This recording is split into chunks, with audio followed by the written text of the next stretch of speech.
अच्छा, क्या आप इन्हें तुरंत पुलिस स्टेशन ले आए? इनका मेडिकल एग्जामिनेशन भी हो जाएगा। शर्मा मैडम, इन्हें हॉस्पिटल ले जाके इनका मेडिकल एग्जामिनेशन करवाइए। जी सर। पांडे सर, इनकी FIR लिख लो। और ये सुनील अग्रवाल, इसे जरा थाने बुलाओ।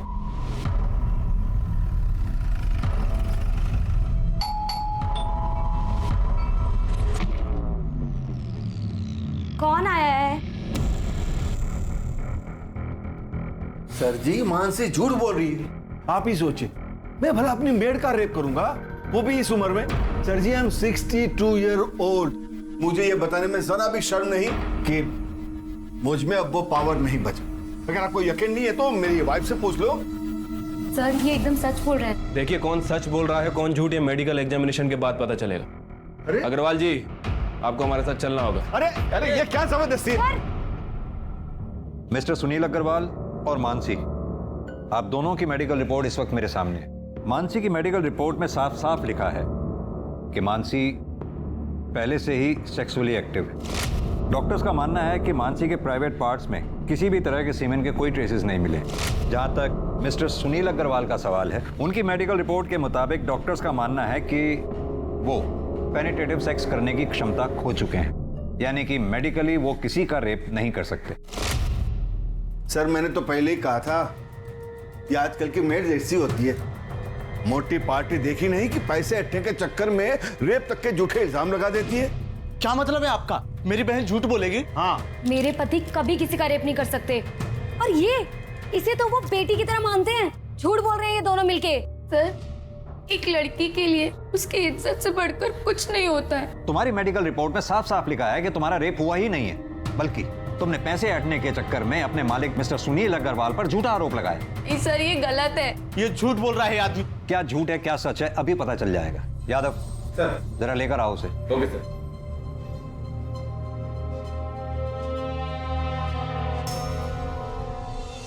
तुम? जी हाँ, इसका नाम है मनोज, तुम्हारा बॉयफ्रेंड। अब तुम खुद अपने भाई को बताओ कि मनोज और तुम्हारे बीच में शारीरिक संबंध है या नहीं। बोलो, क्या पूछना है इंस्पेक्टर साहब? संभालिए।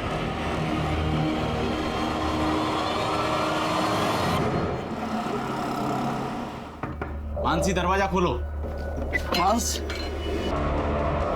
मानसी। भैया, ये सच है, हमारा मनोज के साथ रिश्ता है। पर ये भी सच है कि हमारा बलात्कार हुआ था, लेकिन आपने और पुलिस ने हमारी बात नहीं मानी। हमको ही गुनहगार बता दिया। अब हम नहीं जीना चाहते। आपकी बहन मानसी।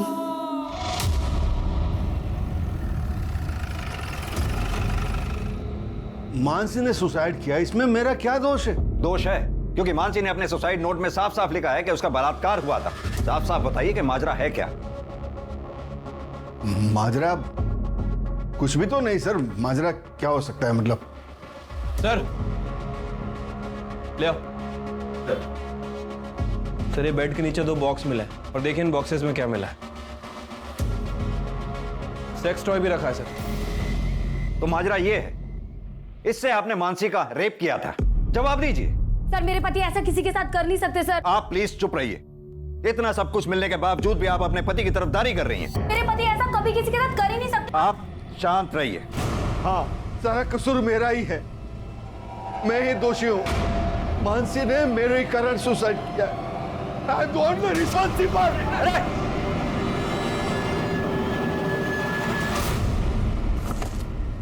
सुनील!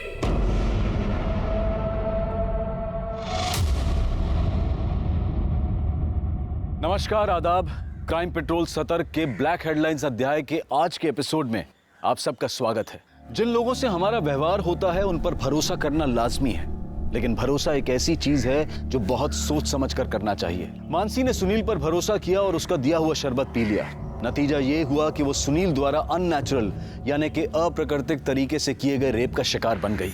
पुलिस को सुनील के घर पर वो 2 बैग मिलने पर सुसाइड करना इस बात को साबित करता था। ये एक अजीब केस था जहां पर पीड़ित और प्रताड़ित दोनों ने ही आत्महत्या कर ली थी।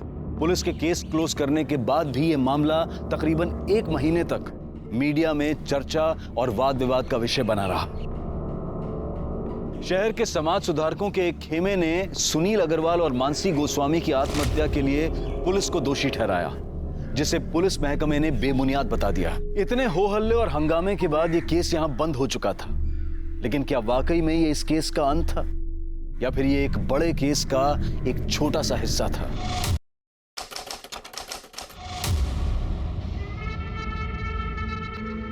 जल्दी आओ।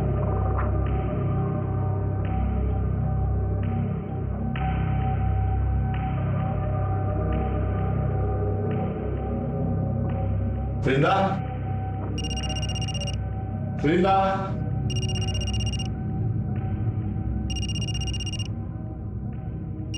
वृंदा, अरे कहाँ चली गई? साहब मैसेज चेक करो।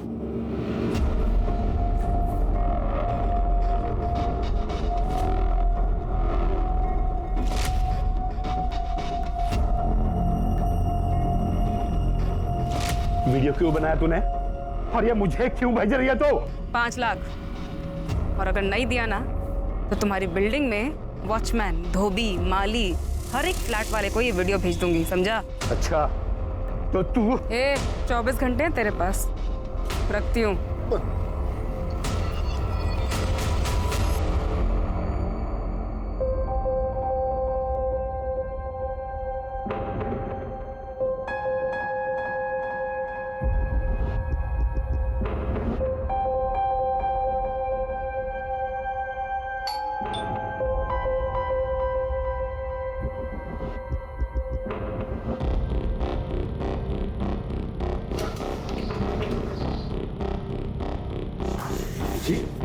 नमस्ते। नमस्ते।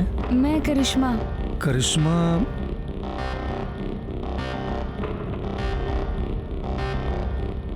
ओ हाँ हाँ करिश्मा, आ जाओ आ जाओ, आओ अंदर आओ बेटा। अरे खुशी, वो डोमेस्टिक हेल्प आ गई है करिश्मा, आओ बैठो बैठो।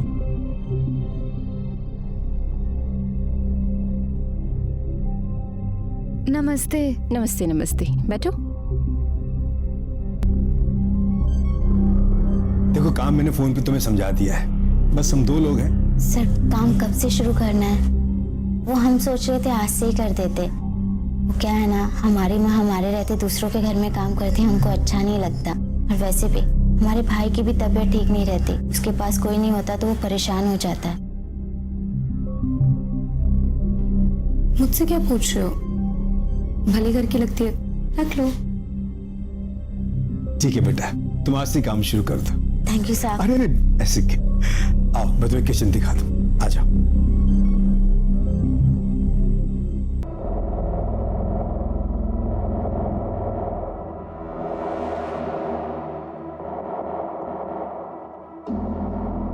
क्या बात है साहब, जल्दी इंतजाम कर लिए पैसे का।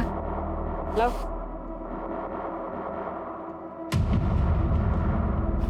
रब है ना, सब देख रहा है, तो तेरा भला नहीं होना कभी। ये पैसे मैंने अपने पोते की पढ़ाई के लिए रखे थे, समझी? बैंक पढ़ाई के लिए लोन बांट रही है, टेंशन मत लो आप। जाके पोते का ध्यान रखो, जाओ। अरे जाओ।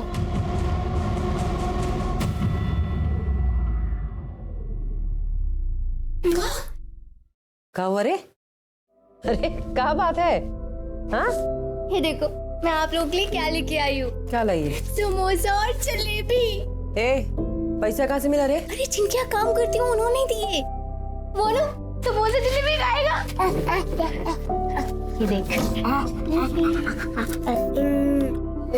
हे जंगली भाई, तेरा नौकरी ऐसे ही चलत रहे, जिससे हमरे मोनू का इलाज और पढ़ाई भी निमह जाए, घर भी चलत रहे।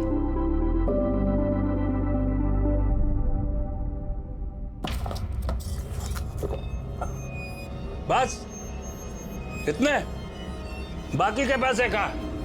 इतने ही मिले। मामा से हो सही है, बाकी के पैसे देना। इतने ही मिले मामा। मुझे पता है पैसे का। हाँ मामा इतने ही मामा। अच्छा अच्छा अच्छा, दे रही हूँ।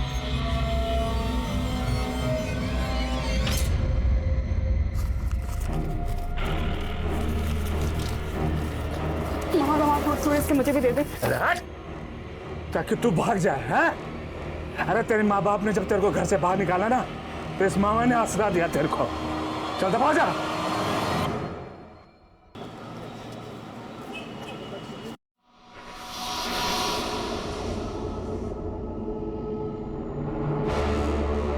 हाँ बस निकल रही हूँ मैं। आई आई आई। Okay bye. सुनो, कैसी लग रही हूँ मैं? बहुत अच्छी, हमेशा की तरह। ठीक है, मैं डॉली की किटी पार्टी में जा रही हूँ और मुझे आने में लेट हो जाएगा। हाँ बाय बाय।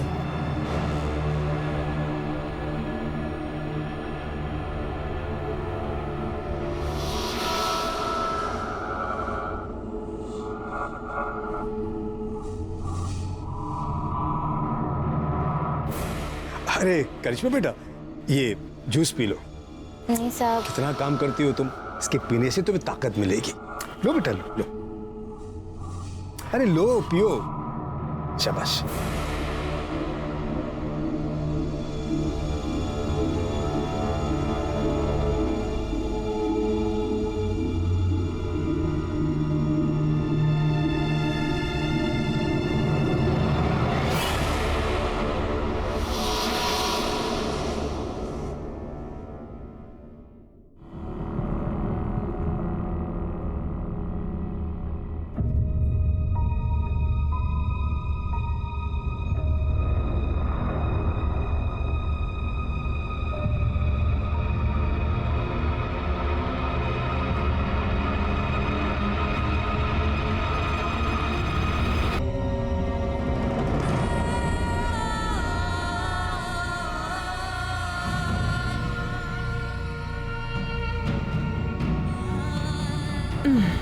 अरे आ गई तू, खाना लगा दे।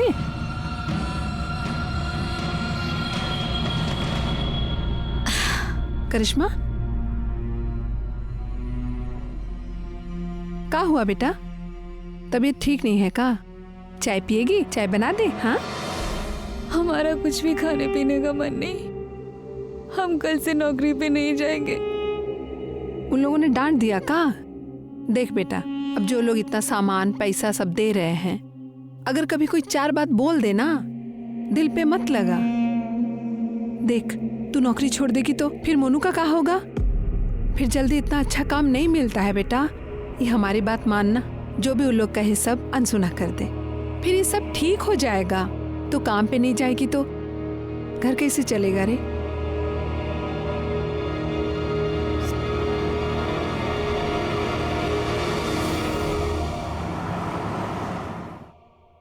बाद में बात करती हूँ। बिल्कुल सही समय पे आई हो।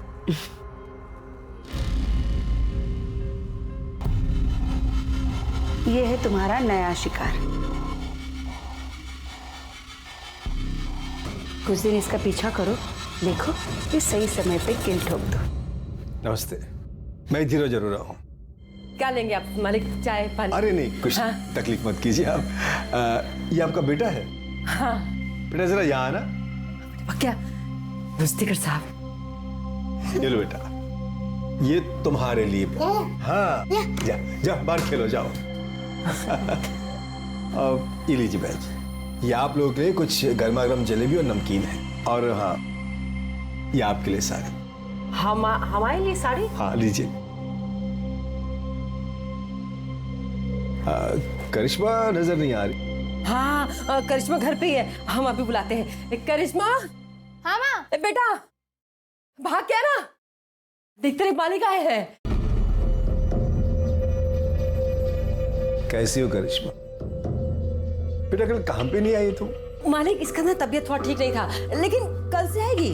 हाँ, कल से आएगी काम पे। वो तो ठीक है। करिश्मा के लिए मेरे पास एक बहुत अच्छा सा ऑफर है।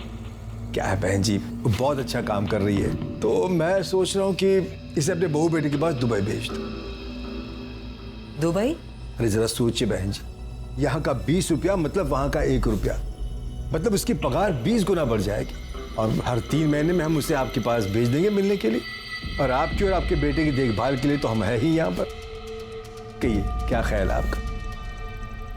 अच्छी ये लीजिए, ये एडवांस। मालिक, आप तो देवता आदमी है। ऐसा कुछ नहीं। करिश्मा, ये तो किस्मत है, इतने अच्छे आदमी के काम करने को मिला।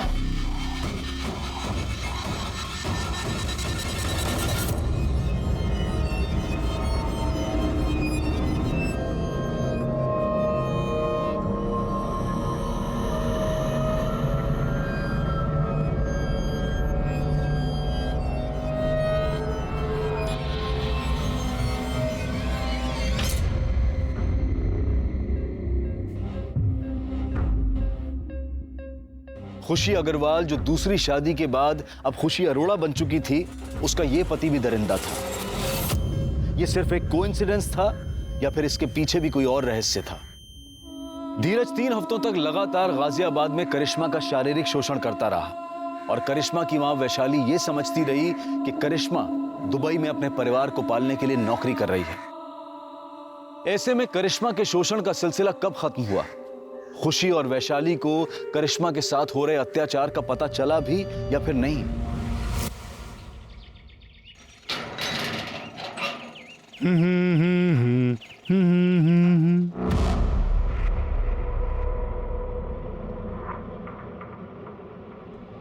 मैडम, मैडम,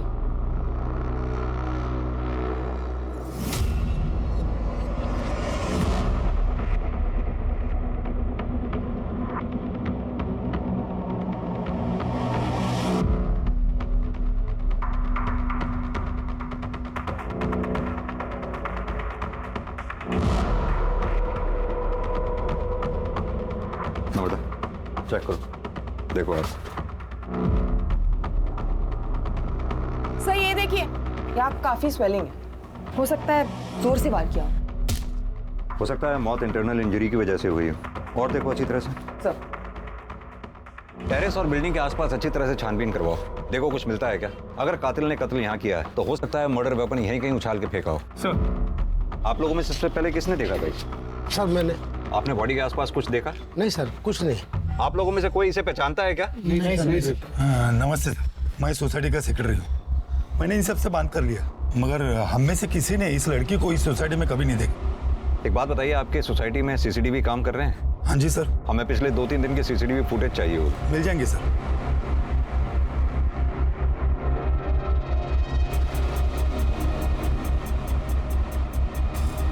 सर ये देखिए, सर पाँव के पास ये हेयर स्टाइल मिला है और ये हेयर कलर विक्टिम के हेयर कलर से काफी अलग है। सर मैंने पूरी बॉडी चेक की लेकिन कहीं कोई निशान नहीं है और बॉडी के आसपास खून के धब्बे भी नहीं है। बाल का डीएनए विक्टिम के डीएनए से मैच करवाओ और बॉडी एक बार फिर से चेक करो, देखो कहीं कोई निशान तो नहीं। सर। संदीप, बॉडी का पंचनामा करवा के पोस्टमार्टम के लिए भिजवाओ और उससे पहले इसकी फोटोग्राफ्स लेके सोसाइटी में दिखाओ, देखो कोई पहचानता है क्या। अगर यहाँ कोई ना पहचाने तो आसपास की सोसाइटीज में दिखाओ, वहां भी अगर कोई ना पहचाने तो सोशल मीडिया पे डालो उसकी फोटोग्राफ और इस एरिया के रहने वाले लोगों में विक्टिम का फोटोग्राफ सर्कुलेट करो। हमारे लिए इसके बारे में जानना बहुत जरूरी है, तभी हम कातिल तक पहुंच सकते। सर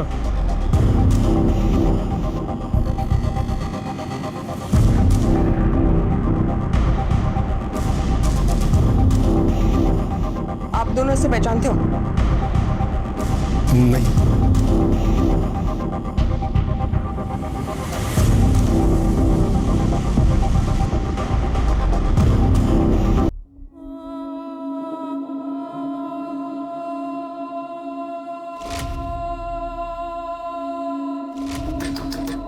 इसमें दरवाजा खोल बेटा। इसे खाना पीना छोड़ने से कोनो समस्या का हल नहीं निकलता। दीदी दीदी, अगर तुम भी नहीं खाओगे तो हम भी नहीं खाएंगे। इसमें खोल दे बेटा।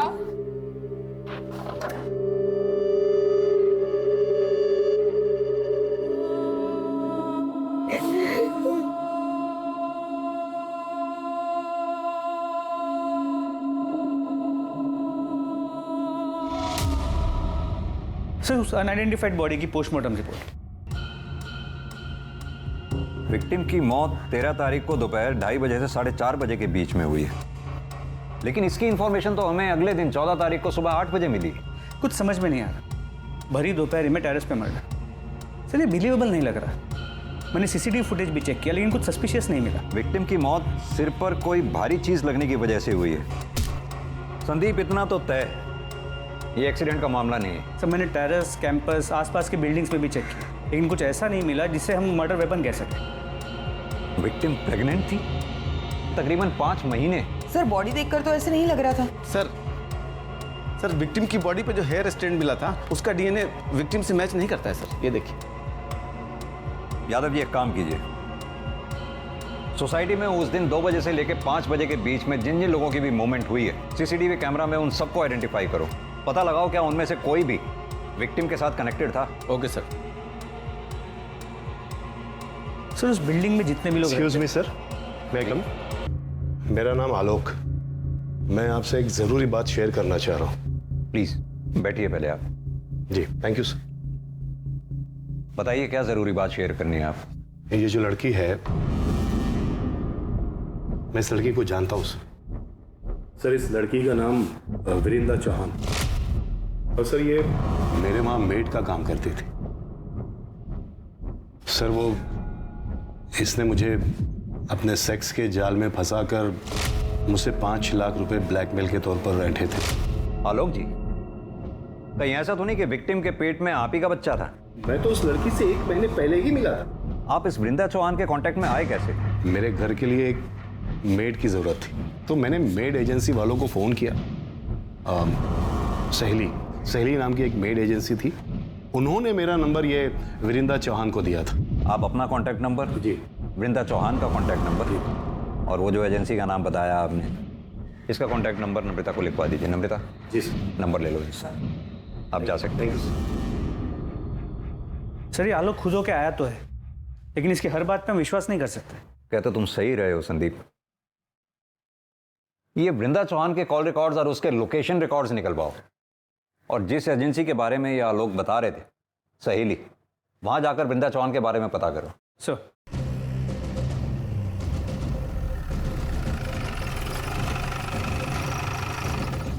वृंदा हमारी एजेंसी के साथ 7 महीने से जुड़ी हुई। 2 महीने किसी के यहाँ काम करने के बाद एक दिन रोते रोते मेरे पास। ठीक दीदी, इतनी चोट कैसे लगी तुझे? मेरे पापा ने आज मेरे साथ ऐसे जबरदस्ती किया, मुझे बहुत पीटा। तो अपनी माँ से बात क्यों नहीं करती? वो कुछ करेगी ना। मेरे मामा मुझसे बहुत नाराज है। उन्होंने मुझे घर से निकाल दिया है। मैं उनके पास नहीं जा सकती दीदी, नहीं जा सकती दीदी, वो एक अलग कहानी है। हम दोनों पुलिस के पास चलते हैं, पुलिस को बता दे। नहीं दीदी, पुलिस की बात करें तो मामा मुझे घर से निकाल देगा। मेरे पास रहने का कोई ठिकाना नहीं है। रोना बंद कर और ये बता कि तू मुझसे क्या चाहती?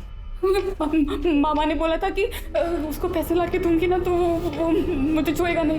दीदी कोई ऐसा जुगाड़ बता दो जिससे कम समय में ज्यादा पैसे कमा सको, क्योंकि अगर ऐसा ही चलता रहा तो या तो मेरा मामा मुझे मार देगा या मैं अपनी जान ले लूंगी। फिर मैंने उसे ऐसे लोगों के यहाँ काम करने का आइडिया दिया। वो क्या है ना साहब कि 2 पैसे एक्स्ट्रा भी मिल जाते हैं। मुझे उन सारे लोगों के नंबर चाहिए जिनके घर पे वृंदा ने काम किया था। हो सकता है उन्हीं में से कोई वृंदा के होने वाले बच्चे का बाप हो और उन्हीं में से किसी ने उसे मारा हो। क्या वृंदा प्रेग्नेंट थी? जी, पोस्टमार्टम रिपोर्ट के हिसाब से वृंदा के पेट में 5 महीने का बच्चा था। सर तो ये जरूर उसके मामा का काम है।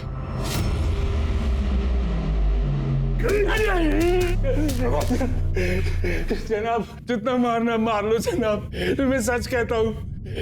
मैंने इंदिरा के साथ जबरदस्ती जरूर की जनाब, लेकिन मैंने उसका खून नहीं किया। जबरदस्ती की? जनाब जैसे तू जबरदस्ती कर रहा है, इसे जबरदस्ती नहीं रेप कहते हैं। बता 13 तारीख को दिन में 2:30 बजे से लेकर 5:30 बजे तक कहाँ था तू? जनाब उस दिन मैं ट्रक में सामान लेके हरिद्वार गया था। आप चाहो तो सिंह कंपनी में फोन करके पूछ लो। जनाब हमें सिखाएगा तू? वो जब इंदिरा जिन बुड्ढों को चूना लगाती थी उनमें से किसी ने मारा होगा जनाब।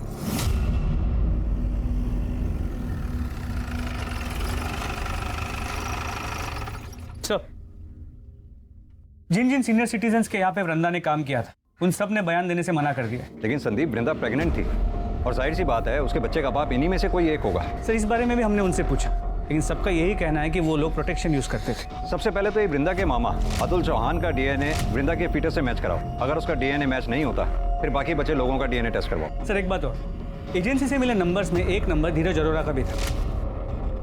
इस वृंदा ने कभी धीरज अरोरा के घर पे काम तो नहीं किया, लेकिन फिर उसका अगला टारगेट धीरज ही था। पर हमें वृंदा की बॉडी भी धीरज की बिल्डिंग से ही मिली है। सर हमने उन दोनों से फिर से पूछताछ की, लेकिन उन्होंने वृंदा को पहचानने से साफ मना कर दिया। मुझे वो 13 तारीख की सीसीटीवी फुटेज दोबारा चेक करनी है। सर ये देखिए, 3:30 बजे वृंदा चौहान बिल्डिंग में घुसती है। एक मिनट नम्रता, पॉज करना, जूम करना जरा। खुशी अग्रवाल। सर आप इसे जानते हैं? तुमने इससे पूछताछ की थी? जी सर, इनके हस्बैंड से भी पूछताछ की थी, लेकिन दोनों ने इसे पहचानने से मना कर दिया। हस्बैंड? जी सर, धीरज अरोरा। ये धीरज अरोरा। लेकिन सर आप उस खुशी को कैसे जानते हैं? संदीप, करीब 1 साल पुरानी बात है। इस खुशी के पहले पति, इस खुशी का तब खुशी अग्रवाल नाम था और पहले पति का नाम था सुनील अग्रवाल। सुनील अग्रवाल के ऊपर उनके काम वाली ने बलात्कार का आरोप लगाया था और जब हम उनके घर में बयान की पुष्टि के लिए पहुंचे तो सुनील अग्रवाल का यह कहना था, मुझे ये बताने में जरा भी शर्म नहीं कि मुझ में अब वो पावर नहीं बचा। हमें यह भी पता चला कि उस काम वाली का एक बॉयफ्रेंड भी था। हमने सोचा हो सकता है कि उस काम वाली ने पैसे ऐंठने के लिए अपने मालिक पर झूठा आरोप लगाया हो। और हैरानी वाली बात यह है कि उस काम वाली ने आत्महत्या कर ली। उससे भी ज्यादा हैरान करने वाली बात यह थी कि उसने अपने सुसाइड नोट में कंफर्म किया कि उसके साथ बलात्कार हुआ था और बलात्कारी कोई और नहीं, वो खुशी अग्रवाल का पहला पति सुनील अग्रवाल ही था। हम उसके बयान की पुष्टि के लिए फिर उनके घर पे गए और छापेमारी के दौरान हमें उन दोनों के घर से सेक्स टॉयज मिले। उन दोनों को थाने लेके आओ। खुशी जी, हम कुछ समय पहले भी मिल चुके हैं। तब आप खुशी अग्रवाल हुआ करती थी और आज खुशी अरोड़ा। कुछ याद है आपको? जी सर। आज आप सेकंड मैरिज करके मूव ऑन कर गई, अच्छी बात है। Thank you sir. मिस्टर धीरज, आपका मानना है कि आप वृंदा चौहान को जानते ही नहीं?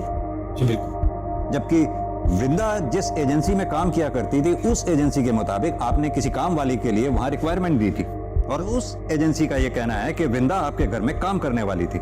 जैसा कि वृंदा हर मर्द को हनी ट्रैप करके ब्लैकमेल किया करती थी, शायद आपको भी वो करने वाली थी या फिर हो सकता है किया हो। कहीं ऐसा तो नहीं ये बात आपको पता चली हो और आपने वृंदा का मर्डर कर दिया हो? या क्या कह रहे सर? मैं वृंदा को जानता तक नहीं था। इनफैक्ट आज से पहले उसका नाम भी नहीं सुना था मैं। हाँ, हर एजेंसी को हमने कांटेक्ट किया था मेड की रिक्वायरमेंट के लिए, अपने डिटेल्स भी छोड़े थे वहां, पर हाल फिलहाल हमें मेड की कोई रिक्वायरमेंट नहीं थी। नमिता, जरा धीरज जी को दिखाओ।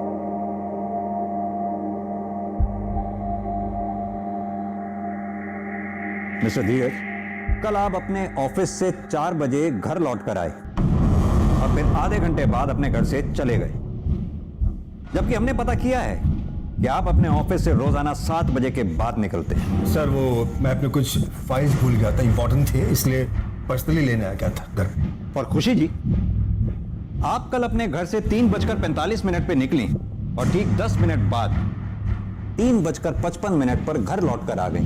सर ऐसी कोई बात नहीं है, मैं बस पैसे विड्रॉ करने गई थी वहां से। और आप स्टेटमेंट चेक कर लीजिए बैंक का, सीसीटीवी फुटेज होगा, आप वो चेक कर लीजिए।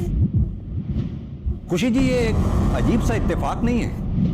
1 साल पहले भी जब हम मिले थे तब भी जुर्म आपके इर्द गिर्द ही हुआ करते थे और आज भी ठीक वही सिचुएशन है। सर इसे मेरी बुरी किस्मत समझ लीजिए या फिर कोइंसिडेंस। ठीक है, फिलहाल आप दोनों जा सकते हैं। Thank you.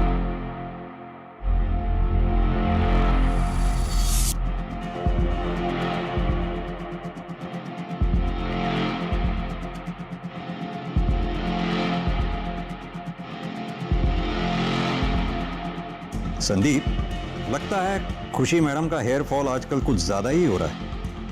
और सर इस बाल का कलर लगभग उस बाल के कलर जैसा है जो हमें क्राइम स्पॉट पे मिला था। मैं चाहता हूं कि तुम इस बाल का डीएनए पहले मिले हुए बाल के डीएनए से मैच करो। मेरी गट फीलिंग ये कहती है ये दोनों बाल एक ही इंसान के और वो इंसान कोई और नहीं, खुशी अग्रवाल और खुशी अरोड़ा ही है। वृंदा किसने किया था वृंदा का खून?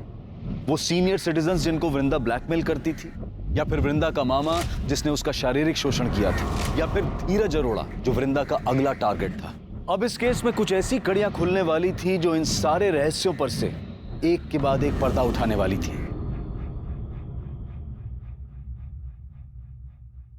सर, वृंदा के मामा अतुल चौहान का डीएनए वृंदा के पेट की फीटस के डीएनए के साथ मैच करता है। रिपोर्ट। यानी वृंदा के मामा के पास वृंदा को मारने का मोटिव था, लेकिन बिल्डिंग के उस सीसीटीवी फुटेज में ये मामा कहीं दिखाई नहीं दिया। वृंदा की बॉडी के पास जो हेयर स्टैंड मिला था उसके डीएनए रिपोर्ट का क्या हुआ? वो नम्रता लेके आ रही है। सर, वृंदा की बॉडी के पास जो हेयर स्टैंड मिला उसका डीएनए खुशी के डीएनए से 100% मैच करता है। ये देखिए। ये खुशी शक्ल से जितनी भोली दिखती है उतनी भोली है नहीं। एक काम करो, ये खुशी के घर का सर्च वारंट निकालो। सर मैं वही चेक कर रहा हूँ, थोड़ी देर में फोन करता हूँ ना आपको। ओके खुशी। मैं देखती हूँ। पूरे घर की अच्छे से तलाशी लो। सर क्या हो रहा है सर? आप हमें अपना काम करने दीजिए।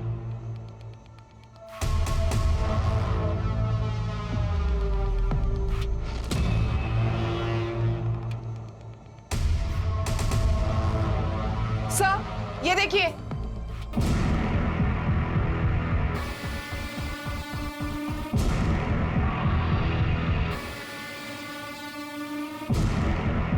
ये इस पिक में लड़की कौन है? यही रहती है? सर हमने इसे अडॉप्ट किया है, पहले यहीं रहती थी, अब मेरे बेटे के साथ दुबई में रह रही है। नाम क्या है इस लड़की का? करिश्मा।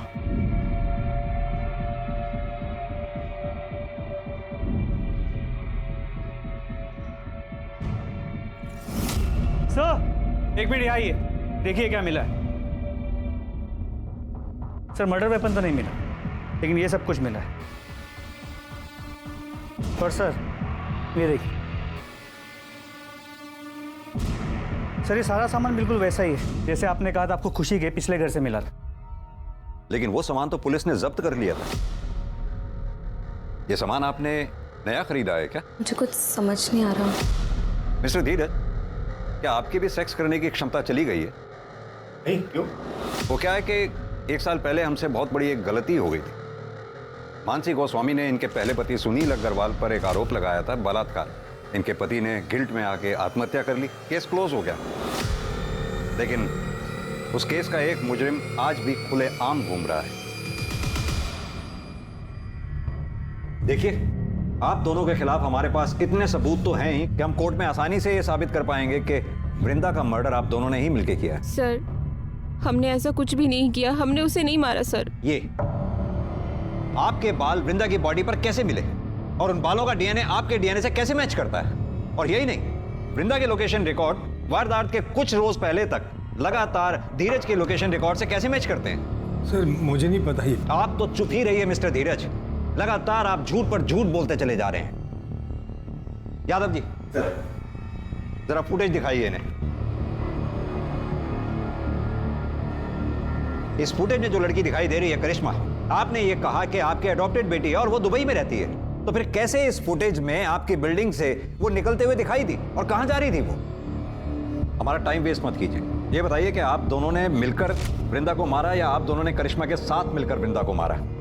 और एक सवाल, करिश्मा के साथ एक चौथी औरत जो आपकी बिल्डिंग से सीसीटीवी फुटेज में निकलती हुई दिखाई दी है, वो चौथी औरत कौन थी और उसका इस मर्डर में क्या रोल था? अरे सुनाई नहीं दे रहा क्या? अभी भी वक्त है, सब सच सच बता दो। नहीं बताना तो वो भी बता दो।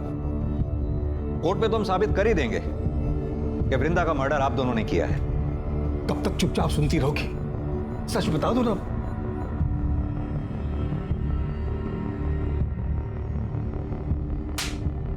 तुम्हारे पास फालतू का टाइम होगा, हमारे पास नहीं। बोलो।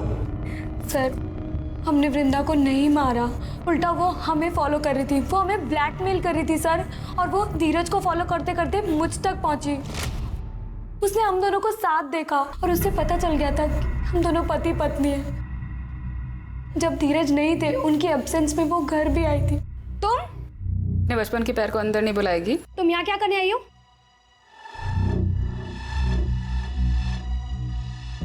तुझसे इतना प्यार किया था, 9 साल पहले मुझे गांव में अकेला छोड़ा ही था।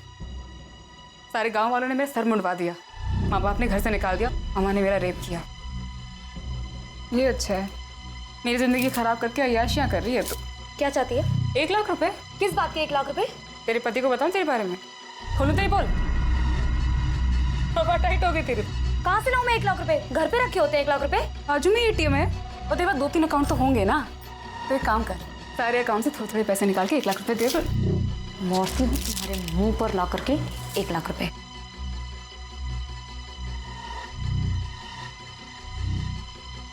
जब मैं वापस आई तो वो मरी हुई थी। वृंदा, वृंदा, फिर मैंने तुरंत धीरज को कॉल किया। क्या बात है, क्यों बुलाया मुझे? जब मैं घर पहुंचा तो मैंने देखा कि वृंदा मरी पड़ी थी। और खुशी ने मुझे सारी कहानी बताई, तो हम दोनों ने मिलकर उसकी लाश को कमरे में छुपा दिया और मैं ऑफिस चला गया। मुझे पता था सर कि हमारी बिल्डिंग का टेरेस खुला रहता है। रात को हम दोनों ने इसकी लाश को सीढ़ियों के रास्ते से टेरेस पर रख दिया। कहानी अच्छी सुनाई आपने मिस्टर धीरज। चलिए एक बार को मान भी लिया जाए कि आप लोगों ने वृंदा को नहीं मारा। मेरा सवाल अब भी वहीं का वहीं है, वो चौथी औरत जो करिश्मा के साथ सीसीटीवी फुटेज में आपकी बिल्डिंग से बाहर निकलती देखी गई, वो औरत कौन थी और उस औरत का इस मर्डर में क्या रोल था? खुशी, छुपाने में नुकसान है हमारा, सच बता दो। सर मैं बताता हूं, करिश्मा और उसकी मां वैशाली ने ही वृंदा को मारा है। बर्तन चौका करने वाले गरीब लोग के साथ हम क्या किसी को मारेंगे? यही मरदवा होंगी, यही दोनों हत्यारे। तो ये लोग का बस चलता ना तो हमारी करिश्मा को भी मार देते ये लोग। देखिए आप जो भी कहना चाहती हैं साफ साफ कहें। सर, इन लोगों ने हमें कोई अडॉप्ट नहीं किया था, हम इनके यहाँ नौकरानी का काम करते थे। उन्होंने माँ से झूठ बोला कि अपने बेटे के पास दुबई भेज रहे हैं, लेकिन हमें अपने घर में कैद रखा।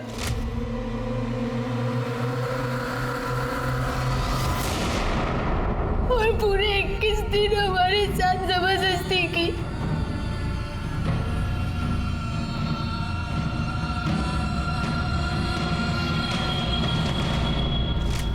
अगर ऐसा था तो आप लोग तुरंत हमारे पास क्यों नहीं आए? इन दोनों को जेल में डाल देते। पुलिस के पास आती तो बात फैलने का डर था। यानी कि खुशी जी, आपने करिश्मा का तो शारीरिक शोषण किया ही, साथ में मानसी का भी शारीरिक शोषण किया।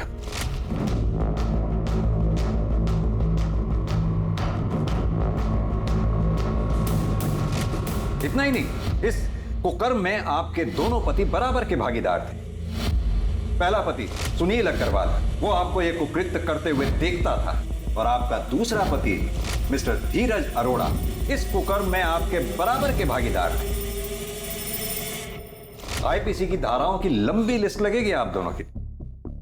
ये बताइए कि वृंदा को क्यों मारा आप लोगों ने? हमने उसे नहीं मारा सर, यही दोनों ने मारा है। हम कैसे करेंगे उन लोगों का मर्डर? हम जब वहां पहुंचे, करिश्मा करिश्मा करिश्मा जब हमको चुपके से फोन करके इन लोगों को सारा सच्चाई बताई, हम करिश्मा को लेने के लिए इन लोगों के फ्लैट पे पहुंचे। करिश्मा औरत पहले से मर चुकी थी। झूठ बोल रही है ये दोनों। मैं मानती हूँ सर कि मैंने बचपन में उसे सताया होगा, लेकिन अब ऐसा नहीं था। मैं प्रायश्चित करना चाहती थी और इसीलिए ना मैं उसे पैसे देने चाहती थी सर, लेकिन इन दोनों माँ बेटियों ने मिलकर उसे पहले से ही मार दिया था। साहब प्रायश्चित करके ना इटालियन नौटंकी कर रहे हैं, नौटंकी। सर ये झूठ। ये केस उलझता ही जा रहा था। इस रेप और मोलेस्टेशन केस में ये तीसरी मौत थी। पहले मानसी और सुनील का सुसाइड और अब वृंदा का मर्डर। क्या कातिल इन्हीं लोगों में से था या फिर कोई ऐसा जो अब तक पुलिस की नजर से बचा हुआ था?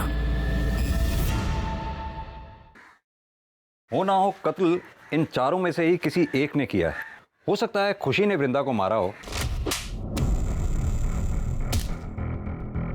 और फिर धीरज को फोन करके बुलाया हो वृंदा की लाश को ठिकाने लगाने के लिए, या फिर यह भी हो सकता है वृंदा के डर से खुशी ने धीरज को फोन करके बुलाया हो और उन दोनों ने मिलकर वृंदा को मार दिया हो।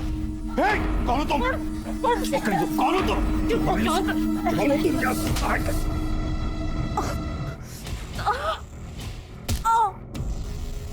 या फिर यह भी हो सकता है कि वैशाली घर में घुसी हो, करिश्मा के साथ भागने लगी हो और इसी दौरान वृंदा बीच में आ गई हो और वृंदा वैशाली के हाथों मारी गई हो।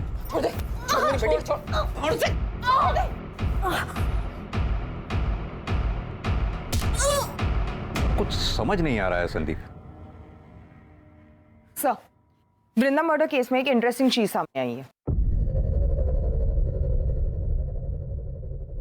सर, मैंने वारदात के एक दिन आगे पीछे की बिल्डिंग की सीसीटीवी फुटेज निकाली, तो उसमें ये धीरज काला पॉलिथीन लेके जाते हुए दिखाई दे रहा है। देखने से तो उसका टिफिन लग रहा है। सर, मुझे भी ऐसा ही लगा था, इसलिए मैंने उसी वक्त की बिल्डिंग के आगे के रोड की सीसीटीवी फुटेज निकलवाई, तो ये धीरज ये काला पॉलिथीन उस डस्टबिन के पास फेंक रहा था। नम्रता, एक काम करो, अपनी टीम में से किसी को भी इस स्पॉट पे इमीडिएटली भेजो। हो सकता है पॉलिथीन अभी भी वहीं हो। जी सर।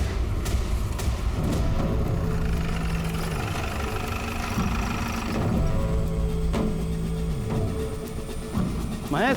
Yes sir.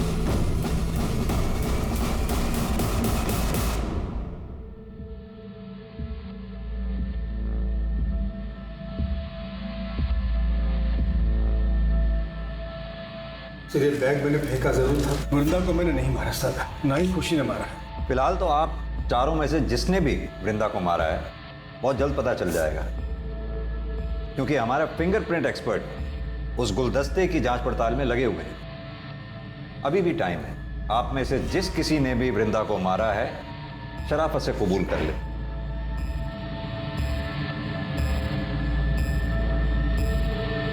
सर खून हमने किया है। उस दिन फोन रखने के बाद अम्मा का इंतजार कर रहे थे। घर में सर और मैडम दोनों ही नहीं थे। जैसे माँ गेट पे आई हम उनके पास दौड़ के पहुंचे तो मैडम हमारे बीच में आ गई, हमें रोकने लगी। हमने गुलदस्ता उठा के उनके सिर पे दे मारा। कैसे मारा करके बताओ। सर वो हमारे सामने आ गई थी हमें रोकने के लिए, तो हमने गुलदस्ता उनको ऐसे मार दिया सिर पे, वो वहीं मर गई और हम भाग गए। लेकिन चोट तो वृंदा के सर के पीछे लगी थी। क्यों वैशाली जी? अरे अब तो मान जाओ, या अपनी बेटी को जेल भेजकर मानोगी? हमसे बहुत बड़ी भूल हो गई था। हम जैसे ही दरवाजे की घंटी बजाते देखा तो दरवाजा पहले से खुला हुआ था। सोफे पे एक औरत बैठी थी।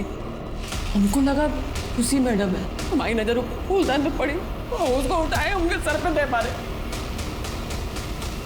उसके बाद करिश्मा लेके वहां से भाग गए और इसीलिए हम करिश्मा को बलात्कार का केस लिखवाने के लिए पुलिस थाने नहीं आए।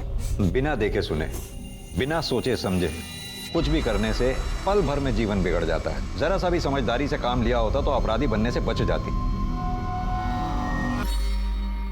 आज की तारीख में हमारे देश में समलैंगिक रिश्ते में होना कोई जुर्म नहीं है। अब तो कानून भी पास हो चुका है जो एलजीबीटी कम्युनिटी को मान्यता देता है। लेकिन अगर कोई भी रिश्ता हवस की आड़ में जोर जबरदस्ती से बनाया जाए तो वो जुर्म है। खुशी की दरिंदगी का शिकार ना सिर्फ मानसी, वृंदा और करिश्मा हुई, बल्कि खुशी की हिरासत के बाद और भी कई लड़कियां सामने आई। और इस सीरियल रेप और मोलेस्टेशन के लिए खुशी के साथ साथ उसके पार्टनर्स को भी सजा दी गई। ये केस दर्शाता है कि समाज के दरिंदों की कोई शक्ल नहीं होती, कोई जेंडर नहीं होता। लेकिन ऐसे कई केस रोके जा सकते हैं अगर सही समय पर पुलिस को इसकी सूचना दे दी जाए। हमें बस चौकन्ना और सतर्क रहने की जरूरत है। अब मैं अनूप सोनी आपसे विदा लेता हूं। फिर मुलाकात होगी क्राइम पेट्रोल सतर्क के ब्लैक हेडलाइंस अध्याय में एक और नए केस के साथ। और याद रखें, क्राइम और आपके बीच में सिर्फ इतना फर्क है कि आप कितने सतर्क हैं। सतर्क रहें, सुरक्षित रहें। जय हिंद।